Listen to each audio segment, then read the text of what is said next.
We've been talking all show about the teams that are in the NBA playoffs. Now let's turn our attention to one team that was eliminated from postseason contention 2 weeks ago. That's the New Orleans Pelicans.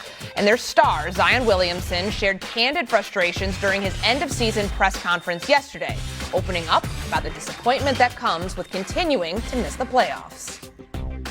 Basketball-wise, I'm looking to take a different approach because,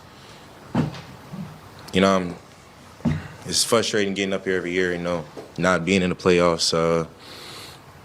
And I'll take my responsibility in that. I'll definitely hold myself accountable. But I would like to be in the playoffs, so it's time to just start taking different approaches and, gaining what knowledge I can and just working on different things. Zion Williamson has talked before, guys, about taking a different approach. A lot of times it's dealt with his health in the offseason. This year he plays a career-high 62 games. The Pelicans only win 22 of those. But Stephen A., when he talks about basketball-wise, I need to take a different approach, how do you hear Zion Williamson? Well, he didn't really get too specific. He was relatively vague. But we all know that he's a stud when he's on the basketball court. He's a man-child. Make no mistake about it. But he's 25 years of age. He's been in the league long enough. And he's missed more games than he's played. This year, he looked considerably healthier. He played 60 games this year where he only played 62 games this year where he only played 30 last year. So that was an improvement, no doubt about that. And we know what he can bring to the table. But the thing about it, he's missed so much action that the sort of, the allure that comes with his name has worn off precipitously so because, you know what, he's inactive more than he's active. So hopefully he can do what he can to get that steered in the right direction. I think Joe Dumars running basketball operations now is clearly a better thing for him and his career in New Orleans. I believe that Bill Duffy is one of the great agents that ever existed in this business, is representing him now. That goes a long way. And so he's becoming an adult in the room and recognizing the fact that he's got to be more responsible. Alcohol and drugs and all of this, that's never been him.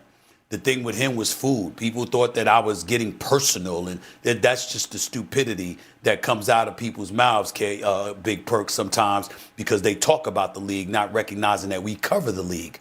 When I was sitting up there and talking about food, I wasn't joking, and we weren't speculating or anything like that. The man had a food clause in his contract. And if people did their homework, they would have known. The reality is that it was an issue. And he seems to have alleviated that. It no longer nearly seems to be the concern that it once was. We should applaud Zion because he's still relatively young and he seems to have gotten it. And I think the sky's the limit and the future is very, very bright as long as he continues to take it very, very seriously and be the pro we all anticipated he would be, so we can see him on the basketball court and being one of the great players in the game, period. Look, number one, I agree with you. When it comes to the front office, Joe Dumars and Troy Weaver, I have nothing but confidence that they're going to take Zion Williamson under their wing and tell him what he needs to hear and not what he want to hear. When it comes to Bill Duffy, he's one of the GOATs of agents when it comes to holding people accountable. Hell, he sends me a text once a week holding me accountable on my health. Now, when Zion talk about taking full responsibility and changing things up, he's talking about his habits. Whatever his habits are, he's talking about going into this offseason with a different mindset and addressing certain things and sacrificing. And Stephen A., Courtney, I'm going to get vulnerable here for a minute. I don't know if I ever told you this, S.A., but I had, in my 14-year career, basketball career, I had a lot of regrets. I had a lot of regrets when I think about my off seasons. When I used to go back to Houston, Texas, I used to smoke a pound of weed every single day. I would leave the gym and had 3 or 4 joints rolled up in the car when my main focus was partying, smoking weed, going to the club when I should have had my behind in the gym. And so when you think about what my message to Zion is that you're only 25 years of age. and you're trending in the right direction. You've cleaned up your camp. You got great leadership around you. Don't have regrets, brother, once you walk away from this game and said, I wish I could have done more, or I should have did this. I love the mindset that he's in right now, the mindset that he has right now, and I believe that Zion Williamson is going to come back even better next year. So again, when I hear him saying he's going to change some stuff up, I love to hear that type of stuff because I wish I would have changed some damn things up while I was playing because I wouldn't be sitting back here after I post my career saying, damn, I should have did this and damn, I should have not did this. Well, listen, you learn from the errors of your ways, and I think you're doing just fine, no doubt about that. And but that's why you got love for me because I told you to stay off the weed. Okay, so now you know. That ain't the issue. That is not the issue. With Zion Williamson. Here's what I would say, because he's 25 and they're going to scrutinize him at every turn.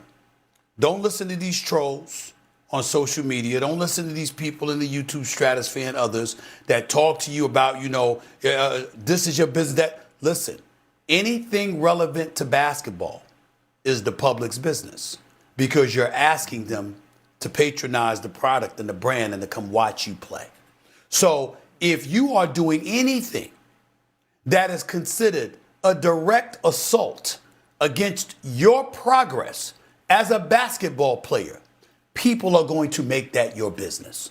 So in terms of moving forward and that maturation process continuing to kick in and evolve, always remember what that comes down to. Anything relevant to you as a basketball player, people are going to make it their business, no matter what it is. Always remember that. And this is where I would encourage all of those dudes to listen to a guy like LeBron James.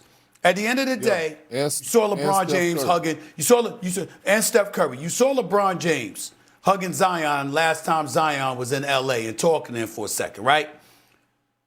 LeBron James and Steph Curry have never been accused of cheating the game. Not one time. You see their bodies. You see how they take care of themselves. Steph Curry has sent people to the hospital because they were chasing him around the basketball court all night long. And they had to go for oxygen. This is true, Courtney. This is not an exaggeration. Cats had to go to the hospital to get oxygen because Steph Curry had them worn the hell out. There you go. Matthew Dellavedova being one of them. I'm just saying. He had to go to the hospital and get an IV. There you go. All of this stuff happens. So just know that these guys take care of themselves. If you take care of yourself, Zion, sky's the limit. Nothing can stop you. Well said, Stephen A. And speaking of Steph Curry, the Warriors have to beat the Clippers to keep their season alive. But Steph is going to be on a minutes restriction. Is that the right move for Golden State? Our